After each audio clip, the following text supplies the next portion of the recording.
Hello Cowboys Nation. Here's another round of Dallas Cowboys news. Don't forget to subscribe to the channel and like it for not team. Deuces loose. Rookie RB Vaughn part of Dallas Cowboys Saturday run plan against Detroit Lions, NFL Tracker. Deuce Vaughn part of Cowboys Saturday running game plan NFL Tracker. December 29th Deuce should be out on Saturday versus Detroit with Rico Dowdle suffering with an ankle injury. The Dallas Cowboys should bring back a fan favorite. Coach Mike McCarthy announced during an appearance on The Fan that Vaughn, the sixth-round rookie, will serve as Tony Pollard's top running option in Dallas' Saturday clash with Detroit, 7:15 p.m. Central Time, ESPN/ABC. Vaughn, who has become something of a Dallas folk hero for his preseason performance and draft history, which saw his father Chris, the Cowboys' assistant director of scouting, make his call to Arlington. Deuce will be up this weekend, McCarthy said. We have a plan and we're looking forward to it. Vaughn has played 6 games this season, amassing 38 yards on 21 runs and 30 more on 6 receptions. December 26th Jalen to Pittsburgh Jalen Smith, former second-round pick of Dallas and former Pro Bowl player, is signing with the Pittsburgh Steelers, according to his agency. Smith, who overcame a devastating injury in his final game at Notre Dame to build a successful career in Dallas, will be inaugurated on the Steelers' practice squad. December 25th Zeke leaped the New England Patriots on Christmas Eve benefited from a trademark move by Ezekiel Elliott in what became a big comeback win over the Denver Broncos. That move? Cowboys fans know it. It's that hurdle he faced so often in a Dallas uniform, and it helped him get to the goal line in this game. Elliott received a defense-splitting pass from Bailey Zappe during the third quarter and headed for the end zone. But then he ran into a defender. And Elliott ran over him and then dived towards the ground.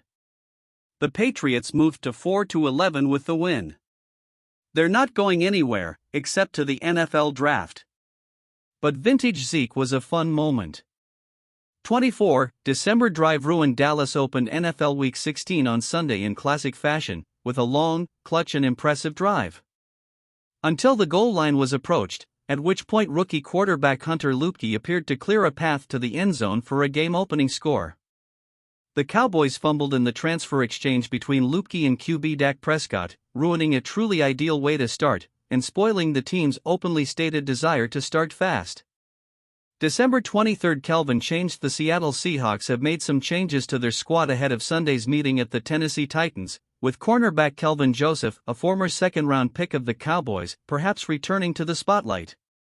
Joseph and Ty Okada will bolster Seattle's secondary depth with safety Jamal Adams ruled out due to a knee injury, and cornerbacks Devin Witherspoon, hip, and Trey Brown, heel, listed as questionable, wrote the Seahawks official team website. Joseph was signed by Seattle's practice squad last month after being cut by the Miami Dolphins, who traded for him in Dallas. December 15 Bills exclude 2. The Bills' defense is about to be short-handed, as safety Micah Hyde, Stinger, and defensive end AJ Epineza, Rib, have both been ruled out for Sunday's game against the Dallas Cowboys, who happen to be the highest-scoring team in the NFL. Buffalo, 7-6, and Dallas, 10-3, are scheduled to kick off at 3:25 p.m. Central Time Sunday on a national Fox broadcast. December 13 Aubrey honored. After becoming the first player in NFL history to kick 2 field goals of at least 59 yards in a game, Cowboys kicker Brandon Aubrey was named NFC Special Teams Player of the Week.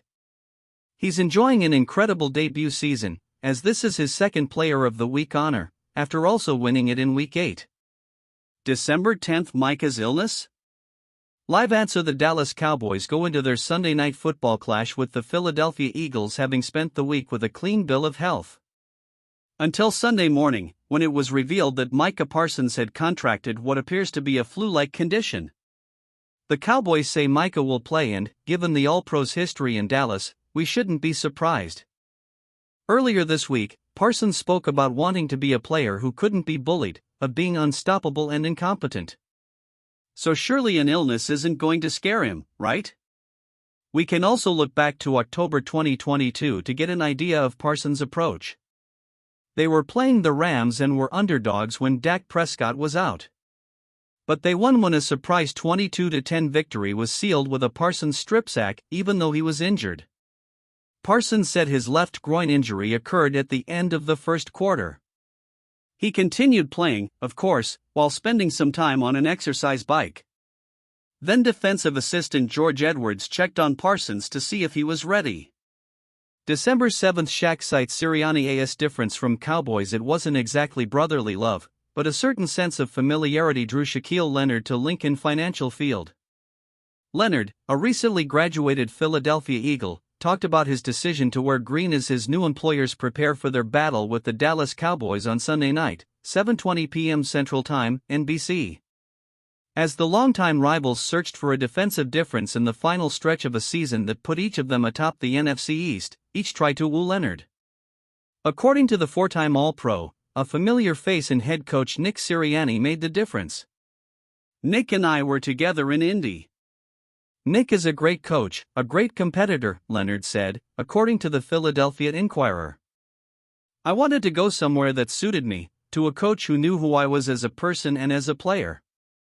Leonard spent his first 3 NFL seasons, 2018-20, working against Sirianni's offensive sets when the two split time with the Indianapolis Colts. Under Sirianni's supervision as offensive coordinator, the Colts appeared among the top 10 offenses and reached the playoffs twice in 3 years. This success caught the attention of the Eagles and they hired Sirianni to succeed Doug Peterson in 2021. Facing Leonard in practice seemed to leave a lasting impact on Sirianni, who amassed a 33-13 record in 2+ seasons in Philadelphia, which hosted his first head coaching job of any kind. "He has football talent," Sirianni said in Tolentino's report. "That's not just my view from watching him play recently, but also the practice repetitions I have against him. So him in pass coverage, his length and his instinct are really excellent, and he has a nose for the ball." December 4 Cowboys radio voice out of hospital. The radio voice of the iconic Cowboys, Brad Sham, is out of the hospital, resting and hoping to return for Sunday night's showdown against the Eagles at AT&T Stadium. Said Sham in a message to CowboysSI.com on Monday afternoon, exhausted after 3 days in hospital. Resting and hoping to be back Sunday night. Sham, 74, said he got sick on the way to the Cowboys-Seahawks game last Thursday night. He was admitted to a hospital for tests and was kept in over the weekend. A member of the Texas Radio Hall of Fame, he has been the team's signature voice since 1976, except for a 3-year stint in the 1990s when he joined Eric Nadel in the Texas Rangers radio booth. Spagnola, Saturday night history bubbling over. Frisco, Texas. Saturday night's fervor will be ignited in front of some 93,000 people at AT&T Stadium by an abundance of history. Cowboys-Lions, 7:15 p.m. with both teams contributing at a historic pace. Some of that history would be considered ancient to many of those who were no older than 40 when they woke up to the ghosts of the Super Bowls of the 90s and what could even be considered the medieval era of the 70s.